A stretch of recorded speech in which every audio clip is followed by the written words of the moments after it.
അപ്പോൾ save Kerala forum ഗവർണറെ കണ്ടിട്ട് എന്താണ് പ്രതികരണം ഉണ്ടായത്? എന്താണ്? ഇല്ല, ഞങ്ങൾ യഥാർത്ഥത്തിൽ അവിടെ ആവശ്യപ്പെട്ടത് 3 ഭരണഘടനാ സ്ഥാപനങ്ങൾ സത്യപ്രതിജ്ഞാ ലംഘനം നടത്തി. അതുകൊണ്ട് അവർക്കെതിരെ നടപടി ഉണ്ടാവണം. ഇതിനകത്ത് മിസ്അപ്രോപ്രിയേഷൻ എന്നുള്ള വിഷയം ഉള്ളതുകൊണ്ട് ലോകായുക്ത ചോദ്യം ചെയ്യുന്നതിനെ കുറിച്ച് ആലോചിക്കുന്നുണ്ട്, വിജിലൻസിന് കൊടുക്കുന്നതിനെ കുറിച്ചിട്ട് ഞങ്ങൾ ആലോചിക്കുന്നുണ്ട്. ജനം ഈ ഒരു നമ്മുടെ ഉള്ള സാധാരണ പാർട്ടികളിലുള്ള വിശ്വാസം നഷ്ടപ്പെട്ട് ആളുകളിലേക്ക് ചുരുങ്ങുന്നു. ജനങ്ങൾ അറിഞ്ഞും ജനങ്ങൾ അറിയാതെയും ഭരണകൂടത്തിനെതിരെ പോരാടുന്നവരെ ഏകീകരിക്കുന്നതിന് വേണ്ടിയിട്ടുള്ള സുസംഘടിതമായിട്ടുള്ള ഒരു ശ്രമം നടക്കുന്നു. പ്രതിഫലിക്കുന്നത് ഈ ഭരണകൂടത്തിനെതിരെയുള്ള ഒരു വികാരം തന്നെയല്ലേ? പക്ഷെ മറിയക്കുട്ടി എന്ന് പറയുന്ന സ്ത്രീ ഒരു ഐക്കണാവുന്നത് എങ്ങനെയാണ്? കറുത്ത തുണിയോടുള്ള മുഖ്യമന്ത്രിയുടെ അവർഷനെ എക്സ്പോസ് ചെയ്യാൻ വേണ്ടിയിട്ട് അടിവസ്ത്രം ഉയർത്തി കാണിക്കുന്നു. ഭരണകൂടത്തിനെതിരെ ആഞ്ഞടിക്കുമ്പോൾ ഉപയോഗിക്കേണ്ട മാർഗങ്ങൾ അവരൊരു പഠന വിഷയമാക്കേണ്ട ഒരു വനിതയാണ് എന്നുള്ള കാര്യത്തിൽ യാതൊരു തർക്കവും എന്നെ സംബന്ധിച്ചിടത്തോളം. ഇതെല്ലാം പാർട്ടിയുടെ ജീർണതയല്ല, പകരം അതിലെ ചില വ്യക്തികളുടെ ജീർണതയാണെന്നാണ്. പിണറായി വിജയനാണ് ഇന്ന് ഏറ്റവും കൂടുതൽ അഴിമതി ആരോപണങ്ങൾ നേരിടുന്നത്. ആ പിണറായി വിജയൻ പാർട്ടിയല്ലേ? ലാവലിൻ കേസിൽ പിണറായി വിജയൻ പ്രതിയായപ്പോൾ മുതൽ അടിമുടി അഴിമതിവൽക്കരിക്കുകയാണ് അന്ന് ചെയ്തത്. അതിൻ്റെ ഒരു പരകോടിയാണ് ഇപ്പോൾ നമ്മൾ കാണുന്നത്. ചില മുഖ്യധാരാ മാധ്യമങ്ങളിൽ അവരിലുണ്ടാവുന്ന ഡിബേറ്റുകളൊക്കെ തന്നെ വളരെ കൃത്യമായി LDF ഗവൺമെന്റിനെ, പിണറായി വിജയനൊക്കെ ന്യായീകരിക്കുന്നതാണ്. സർക്കാരിന്റെ സംവിധാനം ഇല്ലാതെ നിൽക്കാൻ പറ്റില്ല, സർക്കാരിന്റെ സാമ്പത്തിക സഹായം ഇല്ലാതെ നിൽക്കാൻ പറ്റില്ല. പത്രമാധ്യമങ്ങൾക്കും ദൃശ്യമാധ്യമങ്ങൾക്കും സോഷ്യൽ മീഡിയ വലിയ തോതിൽ ഒരു പങ്ക് എന്ന് പറഞ്ഞാൽ അൺപ്രസിഡന്റഡ് ആയിട്ടുള്ള ഒരു പങ്ക് വഹിച്ചുകൊണ്ടിരിക്കും. ഇനി സോഷ്യൽ മീഡിയ വേറൊരു പോസിറ്റീവ് വശം എന്താണ്? ദൃശ്യമാധ്യമങ്ങളും പത്രമാധ്യമങ്ങളും പിണറായി വിജയന്റെ പൈസയിലാണ് നിലനിൽക്കുന്നത്. പക്ഷേ യൂട്യൂബും സോഷ്യൽ മീഡിയയും പിണറായി വിജയന്റെ പൈസയിലല്ല നിലനിൽക്കുന്നത്.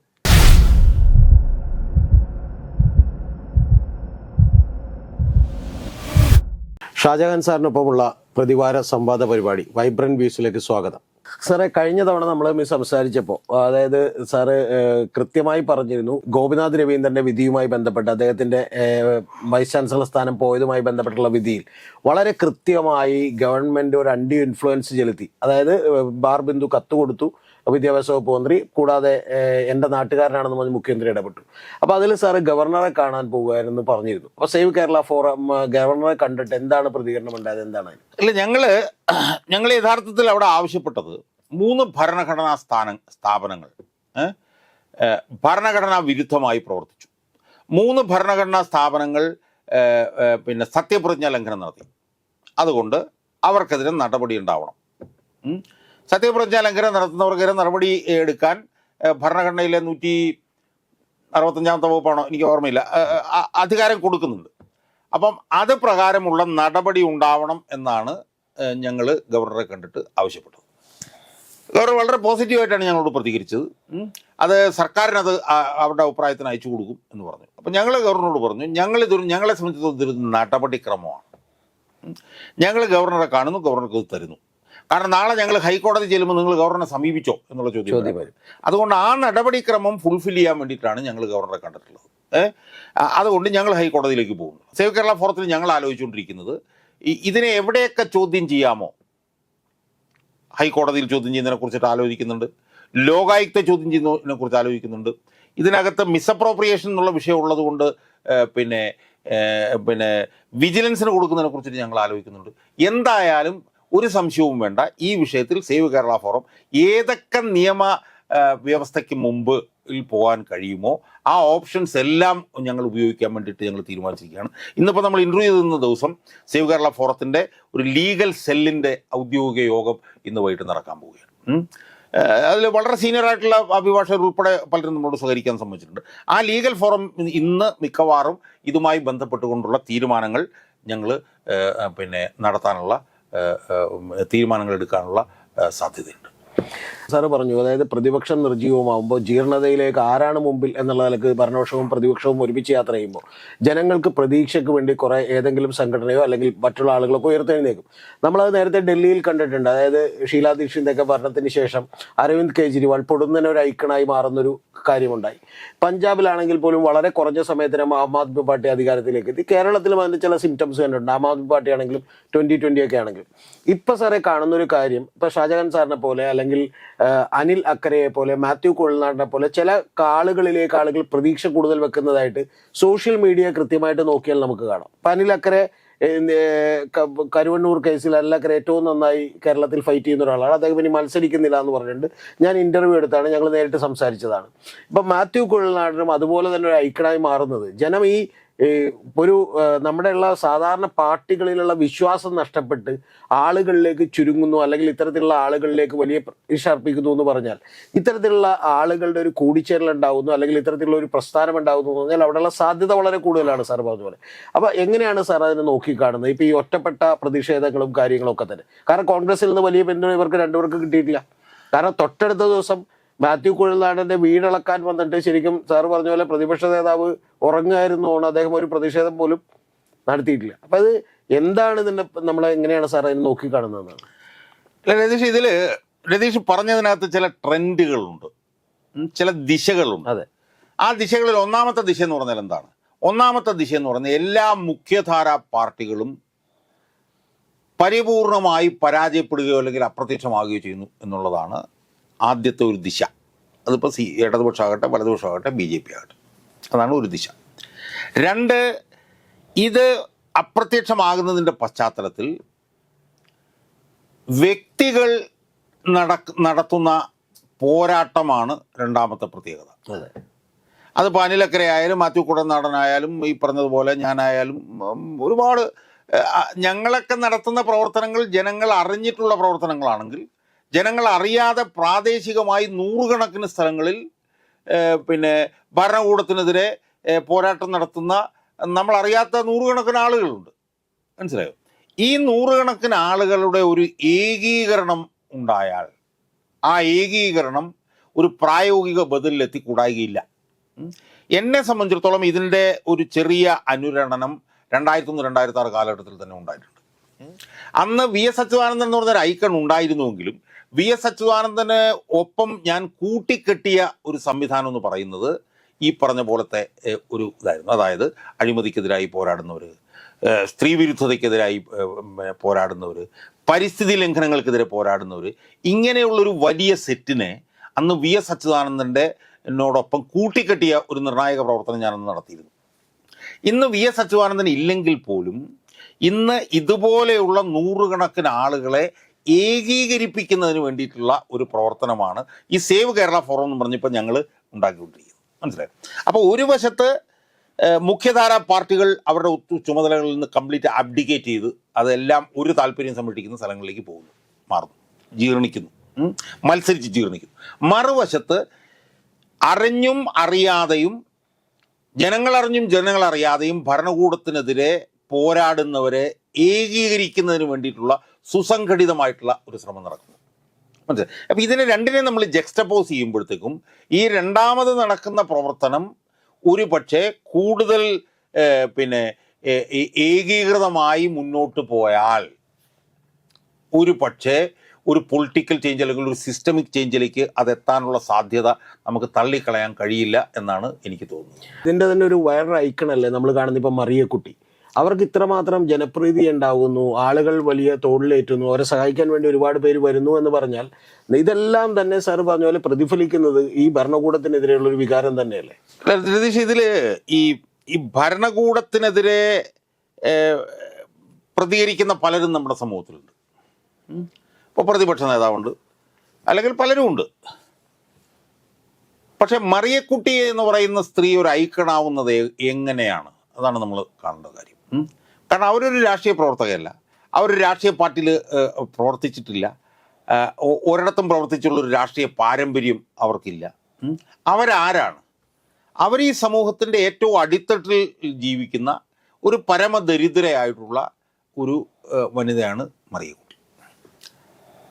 അവരുടെ ജീവിതത്തിൽ അവരനുഭവിച്ചിട്ടുള്ളതെന്ന് പറഞ്ഞാൽ ദാരിദ്ര്യം മാത്രമാണ്. ദാരിദ്ര്യം, അടിമുടി ദാരിദ്ര്യത്തിൽ ജീവിക്കുന്ന ഒരു സ്ത്രീയാണ് മറിയക്കുട്ടി. പക്ഷെ ആ മറിയക്കുട്ടിയുടെ രാഷ്ട്രീയമായിട്ടുള്ള ഒരു ഉന്നതമായിട്ടുള്ള നിലവാരം ആണ് നമ്മൾ കാണേണ്ടത്. ആ നിലവാരത്തിൽ നിന്ന് രാഷ്ട്രീയ പാർട്ടിക്കാർക്ക് ഒരുപാട് പാഠങ്ങൾ പഠിക്കാനുണ്ട്. ഒന്ന്, അവരെ എടുക്കുന്ന വിഷയങ്ങൾ, ആ വിഷയങ്ങൾക്ക് അവർ കൊണ്ടുവരുന്ന അതിൻ്റെ ഒരു ഫോർമാറ്റ്, അതിൻ്റെ ഒരു ഫ്രെയിം വർക്ക്, ഇതൊക്കെ നമ്മൾ ശരിക്കും അവരൊരു പഠന വിഷയമാക്കണം എന്നാണ് ഞാൻ പറയുന്നത്. അവരാദ്യം നമ്മൾ കണ്ടത് എങ്ങനെയാണ്, പിച്ചച്ചട്ടിയുമായി പിച്ച തെണ്ടുകയാണ് അവർ. എന്തിനാണ് പിച്ച തെണ്ടുന്നത്? അവർക്ക് 4 മാസം കിട്ടാത്ത 1600 രൂപയുടെ പെൻഷൻ കിട്ടുന്നില്ല എന്ന് പറഞ്ഞാൽ അവർ പിച്ച തെണ്ടുന്നത് വെച്ചാൽ ഇതിനകത്തൊക്കെ ഒരു സിംബോളിക് സ്വഭാവമുണ്ട്. ഇപ്പോൾ അവർ വന്നിട്ട് പത്രസമ്മേളനം നടത്തിയിട്ട് പറഞ്ഞു എനിക്ക് 4 മാസമായിട്ട് എനിക്ക് പെൻഷൻ കിട്ടിയിട്ടില്ല എന്ന് പറയുന്നതും, 4 മാസം പെൻഷൻ കിട്ടാത്ത മറിയക്കുട്ടി എന്ന് പറയുന്ന ദരിദ്രയായിട്ടുള്ള ഈ വനിത പിച്ചച്ചട്ടി എടുക്കുന്നു. മനസ്സിലായോ? രണ്ട്, ഈ പ്രതിപക്ഷ പ്രവർത്തനത്തിൻ്റെ ഒരു ഹോൾമാർക്ക് ആകേണ്ട ഒരു സാധനമാണ് അഗ്രഷൻ എന്നുള്ളത്. അഗ്രഷൻ അങ്ങോട്ട്, ഇപ്പം ഞാനൊക്കെ തന്നെ ജീവനോടെ നിലനിൽക്കുന്നത് ഞാനൊക്കെ അങ്ങോട്ട് അടിച്ചുകൊണ്ടിരിക്കുന്നുണ്ടാണെന്ന് പറയുന്ന എൻ്റെ സുഹൃത്തുക്കളുണ്ട്. അഗ്രഷൻ. കാരണം നമ്മളിങ്ങോട്ട് അടിക്കാനുള്ള അവസരം കൊടുക്കാതെ നമ്മൾ അങ്ങോട്ട് അടിച്ചുകൊണ്ടിരിക്കും. അപ്പോൾ അവരുടെ ഓരോ ഉദാഹരണങ്ങളും അവരവിടുത്തെ ഒരു പ്രാദേശിക നേതാവ് നീ ഒന്നും പറയണ്ട, നിൻ്റെയൊക്കെ ബന്ധം, നിനക്കൊക്കെ ഭാര്യ സ്ത്രീകളുമായിട്ടുള്ള ബന്ധം, ഇതെല്ലാം ഞാൻ മനസ്സിലായി എന്ന് പറഞ്ഞ ഉള്ള ഒരു വലിയ അഗ്രഷൻ. ഏറ്റവും പുതിയതായിട്ട് അവരിപ്പോൾ എന്താ ചെയ്തത്? കറുത്ത തുണിയോടുള്ള മുഖ്യമന്ത്രിയുടെ അവർഷനെ എക്സ്പോസ് ചെയ്യാൻ വേണ്ടിയിട്ട് അടിവസ്ത്രം ഉയർത്തി കാണിക്കുന്നു. അപ്പോൾ ഞാനത് കഴിഞ്ഞ ദിവസം ഒരു ഇൻ്റർവ്യൂവിൽ പറഞ്ഞ പോലെ ഇപ്പം അവർക്ക് വേണമെങ്കിൽ കറുത്ത തുണി ഉയർത്തി കാണിക്കാം, അല്ലെങ്കിൽ കറുത്ത വേഷം ധരിക്കാം, ഇങ്ങനെയൊക്കെ പറയാം. പക്ഷെ അത് പ്രതിഫലിപ്പിക്കാൻ വേണ്ടിയിട്ട് അവരുപയോഗിക്കുന്ന ഒരു രീതി, ആ രീതിയാണ് അവരെ വ്യത്യസ്തയാക്കുന്നത്. അവരെ പറഞ്ഞത് ഈ അടിവസ്ത്രം ഞാനിങ്ങനെ ഉപയോഗിക്കുന്നത് എനിക്ക് ഉപയോഗിക്കാൻ കഴിയുന്ന രീതിയിലുള്ള കിട്ടിയില്ല, അതുകൊണ്ടാണ് ഞാൻ ഇത്തിരി വലിയത്. ഞാൻ പറഞ്ഞത് മനസ്സിലായോ? അപ്പം നമ്മൾ മനസ്സിലാക്കണമെങ്കിൽ അവർക്ക് യാതൊരു രാഷ്ട്രീയ വിദ്യാഭ്യാസവും ഇല്ല.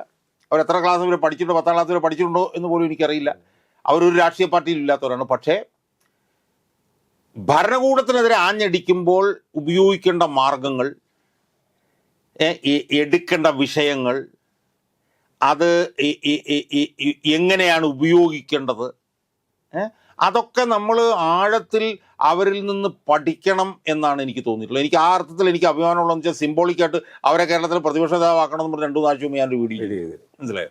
എനിക്ക് സത്യത്തിൽ അവരെ നേരിട്ട് കാണാൻ കഴിഞ്ഞിട്ടില്ല. ഞാൻ അവരെ കാണാൻ പോയപ്പോഴാണ് എനിക്ക് പനി പിടിച്ച് തിരിച്ച് വീട്ടിൽ പോകേണ്ടത്. പക്ഷേ ഞാൻ ഈ മാറിയ സാഹചര്യത്തിൽ അവരെ ഒന്ന് കാണണം എന്ന് എനിക്ക് ആഗ്രഹമുണ്ട്. വേറെ ആരും ചോദിക്കാത്ത നിലയിൽ അവരുമായിട്ട് ഇൻട്രാക്ട് ചെയ്യാൻ എനിക്ക് കഴിയും എന്നാണ് എനിക്ക് വിശ്വസിക്കുന്നത്. എന്തായാലും അവരൊരു പഠന വിഷയമാക്കേണ്ട ഒരു വനിതയാണ് എന്നുള്ള കാര്യത്തിൽ യാതൊരു തർക്കവും എന്നെ സംബന്ധിച്ചിടത്തോളം. ഇതൊക്കെ ഉണ്ടാവുമ്പോഴും സാറേ, ഇപ്പൊ ചില ഈ ഇപ്പൊ CPM വേണ്ടി ഒരു ഡിഫൻസ് ഒരുക്കുന്ന ആളുകൾ പറയുന്ന ഒരു വാചകം, കാരണം കഴിഞ്ഞ തവണ ഞാൻ ജി സുധാകരനെ ഇന്റർവ്യൂ ചെയ്തിരുന്നു. കറക്റ്റ് അല്ലാത്തൊരു നേതാവാണ്, നമുക്കറിയാം. അപ്പൊ ജി സുധാകരൻ സഖാവിനെ ഇന്റർവ്യൂ ചെയ്തപ്പോൾ സഖാവ് പറയുന്ന ഒരു വാചകം എന്താണെന്ന് വെച്ചാൽ ഇതെല്ലാം പാർട്ടിയുടെ ജീർണതയല്ല, പകരം അതിലെ ചില വ്യക്തികളുടെ ജീർണതയാണെന്നാണ്. ഓക്കെ, പക്ഷെ ഞാൻ ചോദിക്കാതെ വിട്ടൊരു ചോദ്യമുണ്ട് അവിടെ. കാരണം ഈ അത്തരത്തിൽ ജീർണിച്ച വ്യക്തികൾക്ക് പ്രാമുഖ്യം കിട്ടുന്നു എന്ന് പറഞ്ഞാൽ പിന്നെ നമ്മളത് പാർട്ടിയുടെ ജീർണതയായിട്ട് തന്നെ കണക്കൂട്ടേണ്ടി വരും. പക്ഷെ ഇത്തരത്തിൽ പാർട്ടിയുടെ ജീർണതയല്ല, അത് വ്യക്തികളുടെ ജീർണതയാണെന്നാണ് ജി സുധാകരനെ പോലെയുള്ള ആളുകളോ അല്ലെങ്കിൽ CPM ഇപ്പോഴും വിശ്വസിക്കുന്ന ആളുകൾ പറഞ്ഞുകൊണ്ടിരിക്കുന്നത്. അവരോട് സാറിന് എന്താണ് പറയാനുള്ളത്? ഇല്ല രതീഷ്, ഇത് തീർത്തും അസംബന്ധമാണിത്. കാരണം വ്യക്തികളുടെ ജീർണത, ഇത് പാർട്ടിയുടെ ജീർണത മാത്രമാണിത്. യഥാർത്ഥത്തിൽ ഈ ജീർണതയ്ക്ക് തുടക്കം കുറിച്ചത് 2000-ന്റെ മധ്യം കഴിഞ്ഞപ്പോഴാണ്. ഞാനത് നിങ്ങളോട് ഇന്റർവ്യൂവിൽ സൂചിപ്പിച്ചിട്ടുണ്ടെന്നിരിക്കല്ല. ലാവലിൻ കേസിൽ പിണറായി വിജയൻ പ്രതിയായപ്പോൾ മുതൽ അധികാരത്തിൽ പാർട്ടി സെക്രട്ടറിയായി നിലനിൽക്കാൻ വേണ്ടി പാർട്ടിയുടെ താഴെത്തട്ടിലുള്ള റാങ്ക് ആൻഡ് ഫയലിനെ അടിമുടി അഴിമതിവൽക്കരിക്കുകയാണ് അന്ന് ചെയ്തത്. അതിൻ്റെ ഒരു പരകോടിയാണ് ഇപ്പോൾ നമ്മൾ കാണുന്നത്. ഇപ്പോൾ പാർട്ടിയല്ല, പാർട്ടിയുടെ എല്ലാ വ്യക്തികളാണെന്ന് പറഞ്ഞു കഴിഞ്ഞാൽ അതിൻ്റെ അർത്ഥം എന്താണ്? പിണറായി വിജയനാണ് ഇന്ന് ഏറ്റവും കൂടുതൽ അഴിമതി ആരോപണങ്ങൾ നേരിടുന്നത്. അപ്പോൾ പിണറായി വിജയൻ പാർട്ടിയല്ലേ? ഇനി താഴെ നിങ്ങൾ നോക്കൂ, താഴത്തേക്ക് നിങ്ങൾ വന്നു കഴിഞ്ഞാൽ പാർട്ടിയുടെ ലോക്കൽ കമ്മിറ്റി സെക്രട്ടറി, പാർട്ടിയുടെ ഏരിയ കമ്മിറ്റി സെക്രട്ടറി, ഈ അഴിമതിയുടെ മുഴുവൻ കേന്ദ്രങ്ങൾ പാർട്ടി ഭാരവാഹികളാണെന്നുള്ളത് നമുക്ക് എങ്ങനെയാണ് കാണാതിരിക്കാൻ പറ്റുക? മനസ്സിലായി? അപ്പം ആ സാഹചര്യത്തിൽ ഇപ്പോൾ പാർട്ടിയല്ല വ്യക്തികളാണെന്ന് പറയുന്നത്. എന്താണ് നിങ്ങൾക്ക് ഇതിനെതിരായിട്ടുള്ള മറുമരുന്ന്? പാർട്ടിയുടെ വ്യക്തിയാണ്, ശരി, പാർട്ടിയല്ല വ്യക്തിയാണ്. അപ്പോൾ എന്താണ് ഇതിനകത്തൊരു മറുമരുന്ന്? ഇനി എന്താ നടന്നുകൊണ്ടിരിക്കുന്നത്? ഈ ജീർണത ഇങ്ങനെ ഇംഗ്ലീഷ് പറഞ്ഞാൽ അൺഅബേറ്റഡ് ആയിട്ട് ഇങ്ങനെ നടക്കുന്നതല്ലാതെ എന്തെങ്കിലും ഒരു ചെറിയ കറക്ഷൻ എവിടെയെങ്കിലും നടക്കുന്നതായിട്ട് നമുക്ക് കാണാൻ കഴിയുന്നുണ്ടോ? കഴിയുന്നില്ല എന്ന് മാത്രമല്ല, ഈ അഴിമതിയും ഈ വൃത്തികേടുകളുമെല്ലാം നടത്തിക്കൊണ്ടിരിക്കുന്ന ആളുകൾ കൂടുതൽ സുസംഘടിതരായി അവർ തുടരുന്നു എന്നുള്ളതാണ് നമ്മൾ കാണുന്നത്. അതുകൊണ്ട് ഈ പാർട്ടി സംവിധാനത്തിൻ്റെ സമ്പൂർണവും സമഗ്രവുമായിട്ടുള്ള അഴിമതിവൽക്കരണവും ജീർണതയാണ് ഇന്ന് നടന്നുകൊണ്ടിരിക്കുന്നത്. ഇത് അധികകാലം ഇങ്ങനെ തുടരില്ല എന്നുള്ള കാര്യത്തിൽ യാതൊരു സംശയവും വേണ്ട. ഈ സോഷ്യൽ മീഡിയ ഒക്കെ ഉള്ളത് കൊണ്ട് മാത്രമാണ് സാർ ഇത്രയും എതിർപ്പുകൾ പുറത്തേക്ക് വന്നത്. ഇപ്പം മറിയക്കുട്ടി എന്ന് പറയുന്ന ആൾ പോലും അങ്ങനെയാണ് പറഞ്ഞിട്ടുള്ളത്. ഒരിക്കലും നമ്മുടെ മെയിൻ സ്ട്രീം മാധ്യമങ്ങൾ അല്ലെങ്കിൽ മുഖ്യധാരാ മാധ്യമങ്ങളൊന്നും ഇത്തരം കാര്യങ്ങളൊന്നും ടച്ച് ചെയ്യുന്നില്ല. ഇപ്പം അത് ടച്ച് ചെയ്യുന്നില്ല എന്ന് മാത്രമല്ല, ഇപ്പൊ കാണുന്ന ഒരു പ്രവണത എന്ന് പറഞ്ഞിട്ടുണ്ടെങ്കിൽ ചില മുഖ്യധാരാ മാധ്യമങ്ങളിൽ അവരിലുണ്ടാവുന്ന ഡിബേറ്റുകളൊക്കെ തന്നെ വളരെ കൃത്യമായി LDF ഗവൺമെന്റിനെ, പിണറായി വിജയനൊക്കെ ന്യായീകരിക്കുന്നതാണ്. ഒരു ഉദാഹരണം സാറിനോട് പറഞ്ഞിട്ടുണ്ടെങ്കിൽ, റിപ്പോർട്ടർ ചാനലിൽ സാറ് നേരത്തെ വീഡിയോ ചെയ്തിട്ടുണ്ട് അതിനെക്കുറിച്ച്, മുട്ടിൽ മരമുറി ബ്രദേഴ്സ് തുടങ്ങിയിട്ടുള്ള റിപ്പോർട്ടർ ചാനലിൽ ഒരു മീറ്റ് ദ എഡിറ്റേഴ്സ് എന്ന പരിപാടിയിൽ വന്നിരുന്ന് ശരിക്കും ഏറ്റവും വലിയ ന്യായീകരണം നടത്തുന്നത് MV നികേഷ് കുമാറാണ്. സാറ് ശ്രദ്ധിച്ചിട്ടുണ്ടോ? അപ്പൊ അത്തരത്തിൽ ഈ മീഡിയകളുടെ ഒരു സ്വാധീനം, അല്ലെങ്കിൽ മീഡിയകൾ ഇതിനെ സത്യത്തിൽ നേരത്തെ മീഡിയകൾ ഒരു പ്രതിപക്ഷത്തിന്റെ നിലപാടാണ് എടുത്തിരുന്നതെങ്കിൽ ഇപ്പൊ മീഡിയകൾ നേരെ തിരിച്ചിട്ട് മെയിൻ സ്ട്രീം മീഡിയകളെല്ലാം തന്നെ ഗവൺമെന്റിനെ ന്യായീകരിക്കാൻ വേണ്ടി പെടാപ്പാട് വിടുന്ന രംഗമാണ് നമ്മൾ കണ്ടുകൊണ്ടിരിക്കുന്നത്. കാരണം റിപ്പോർട്ടർ ചാനലൊക്കെ ഇപ്പൊ ഇതിന്റെ ഭാഗമാണ്. ശരിക്കും ഒരു എക്സ് ഒഫീഷ്യ മെമ്പറാണെന്ന് പറയാം അരുൺകുമാർ ഈ നവകേരള യാത്രയുടെ. അതുകൊണ്ട് തന്നെ മറ്റൊന്നും ഹൈലൈറ്റ് ചെയ്യപ്പെടുന്നില്ല. കേരളം വളരെ ഇവരുടെ എല്ലാ ദിവസവും ഇവരുടെ വാർത്തകൾ, ഇവരുടെ സുന്ദരമായിട്ടുള്ള കാര്യങ്ങൾ മാത്രം ഹൈലൈറ്റ് ചെയ്യപ്പെടുകയാണ്. സാർ അതിനെ എങ്ങനെയാണ് കാണുന്നത്? അതുകൊണ്ട് ഈ പ്രതിപക്ഷത്തിന്റെ റോൾ എടുക്കാത്തത് കൊണ്ട് മീഡിയയിലുള്ള വിശ്വാസം ആളുകൾക്ക് കുറയുന്നുണ്ട് എന്നാണ് എൻ്റെ ഒരു തോന്നൽ. അതിനെക്കുറിച്ചാണ് അല്ല രതീഷ്, ഞാൻ പറയുന്നത് ഈ മീഡിയ എന്ന് പറയുന്നത് ഇന്നിപ്പോ പുനർനിർവചിക്കപ്പെട്ടു. മീഡിയ എന്ന് പറഞ്ഞാൽ ആദ്യം പത്രമായിരുന്നു, അത് കഴിഞ്ഞിട്ട് ദൃശ്യമാധ്യമങ്ങൾ വന്നു, ഇപ്പം ഇതിൻ്റെ ഒരു പുതിയ ഘട്ടത്തിലാണ് നിൽക്കുന്നത്. ഇപ്പം ഞാനൊക്കെ VS അച്യുതാനന്ദനോട് ജോലി ചെയ്യുമ്പോൾ ഈ ദൃശ്യമാധ്യമങ്ങളുടെ ഒരു ഒരു ഒരു ഒരു ഒരു പരകോടിയായിരുന്നു അന്നത്തെ. അപ്പോൾ VSനെയൊക്കെ തന്നെ ഈ പറഞ്ഞതുപോലെ ജനശ്രദ്ധയിലേക്ക് കൊണ്ടുവരുന്നതിൽ ദൃശ്യമാധ്യമങ്ങൾ വഹിച്ചിട്ടുള്ള പങ്ക് വലിയൊരു അളവ് വരെ പത്രമാധ്യമങ്ങളും പങ്ക് അതിനകത്ത് വഹിച്ചിട്ടുണ്ടായിരുന്നു. പക്ഷെ ഇപ്പം എന്താ നമ്മൾ കാണുന്നത്? ഇപ്പം നമ്മൾ വളരെ ആത്മാർത്ഥമായിട്ട് നമ്മൾ നോക്കൂ, പത്രമാധ്യമങ്ങളുടെ സ്വാധീനം ഏതാണ്ട് പൂർണ്ണമായി തന്നെ അസ്തമിച്ചു. ദൃശ്യമാധ്യമങ്ങളും ഏതാണ്ട് അസ്തമയത്തിലേക്ക് ഇങ്ങനെ താന്ന് പോയിക്കൊണ്ടിരിക്കുകയാണ്. ഇപ്പം റിപ്പോർട്ടർ ചാനല് ഈ സർക്കാരിനെ അനുകൂലിക്കുന്നു. ആരാണ് റിപ്പോർട്ടർ ചാനൽ കാണുന്നത്? ഇപ്പൊ യഥാർത്ഥത്തിൽ ദൃശ്യമാധ്യമങ്ങളുടെ ഇടയിൽ ഈ മുങ്ങിച്ചാവുന്നതിന് മുമ്പ് തല മാത്രം പൊങ്ങി നിൽക്കുന്ന ഒരു സാധനമായിട്ട് നമുക്ക് വേണമെങ്കിൽ ഏഷ്യാനെറ്റിനെ പറയാം. അത് എത്ര നാൾ അങ്ങനെ നിൽക്കുമെന്ന് നമുക്കറിയത്തില്ല. അതിൻ്റെ 2-3 കാരണം എന്ന് വെച്ചാൽ ഈ രണ്ട് സംവിധാനങ്ങൾക്കും സർക്കാരിൻ്റെ സംവിധാനം ഇല്ലാതെ നിൽക്കാൻ പറ്റില്ല, സർക്കാരിൻ്റെ സാമ്പത്തിക സഹായം ഇല്ലാതെ നിൽക്കാൻ പറ്റില്ല, പത്രമാധ്യമങ്ങൾക്കും ദൃശ്യമാധ്യമങ്ങൾക്കും. പക്ഷെ ഇന്ന് ആ ഒരു സ്ട്രെയിറ്റ് ജാക്കറ്റിൽ നിന്ന് പുറത്തു പോകുന്ന ഒരു സംഭവ വികാസം നടക്കുന്നതാണ് സോഷ്യൽ മീഡിയ. സോഷ്യൽ മീഡിയയുടെ ഏറ്റവും പ്രധാനപ്പെട്ട സംഭവം എന്ന് പറഞ്ഞാൽ എന്താണ്? ഒന്ന്, അതിൻ്റെ ഒരു ഡെപ്ത്. ഇപ്പം ഞാനൊക്കെ അത് പറയുമായിരുന്നു, 3-3.5 കോടി ജനസംഖ്യയുള്ള നമ്മുടെ കേരളത്തിൽ 3.25 കോടി 4 കോടിക്കടുത്ത് സ്മാർട്ട് ഫോണുകൾ ഉണ്ടെന്നാണ് കണക്ക്. ടെലികോം റെഗുലേറ്ററി അതോറിറ്റി ഓഫ് ഇന്ത്യയുടെ ഈ 4 മാസം കൂടുമ്പോഴത്തെ കുറേ കണക്ക് വരും. ഞാനത് ഇടയ്ക്കൊന്ന് എടുത്ത് പഠിക്കാൻ നോക്കിയപ്പോൾ നമ്മുടെ ജനസംഖ്യയേക്കാൾ കൂടുതൽ സ്മാർട്ട് ഫോണുകൾ ഇവിടെ നിന്നുണ്ട്. മനസ്സിലായി?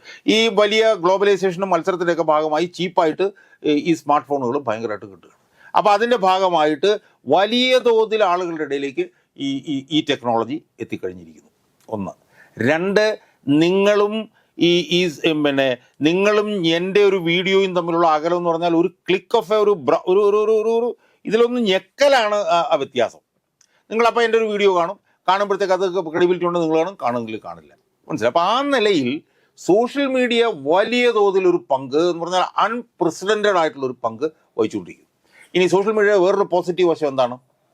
ഇന്ന ആളുടെ അടുത്ത് ആളെ കുറിച്ച് പറഞ്ഞാൽ പൈസ കിട്ടില്ല, ഇന്ന ആളെ കുറിച്ച് പറഞ്ഞാൽ പൈസ കിട്ടുന്നൊരു സംഭവം ഇതിനകത്തില്ല. അത് റെമ്യൂണറേറ്റീവാണ്. ആ റെമ്യൂണറേഷൻ എന്ന് പറയുമ്പോൾ അത് ഏത് സാമ്പത്തിക ശക്തിക്കെതിരെ നമുക്ക് പറയാം.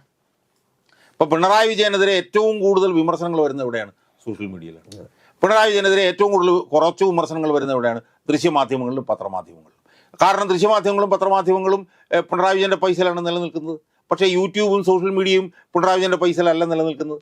മനസ്സിലായി? മറുഭാഗത്ത് ഈ കൂടുതൽ വ്യൂവർഷിപ്പിന് കൂടുതൽ റിമ്യൂണറേഷൻ എന്ന് പറഞ്ഞൊരു സാധനം കൂടി അവിടെയുണ്ട്. മനസ്സിലായി? കൂടുതൽ വ്യൂവർഷിപ്പ് എന്ന് പറയുമ്പോൾ കൂടുതൽ റിമ്യൂണറേഷൻ. കൂടുതൽ വ്യൂവർഷിപ്പ് എന്ന് പറഞ്ഞാൽ അതിൻ്റെ അർത്ഥം എന്താണ്? കൂടുതൽ ആളുകളിലേക്ക് നിങ്ങൾ എത്തുകയാണ്. അപ്പം ആ സാഹചര്യത്തിൽ ഈ സോഷ്യൽ മീഡിയയുടെ ഈ പറഞ്ഞതുപോലെ തഴച്ച ഉള്ളൊരു വളർച്ച വലിയ തോതിൽ ഭരണകൂട വിരുദ്ധ വികാരം ധ്രുവീകരിക്കുന്ന ഒരു പ്രവർത്തനത്തിൽ ഇപ്പം നടന്നുകൊണ്ടിരിക്കുകയാണ്.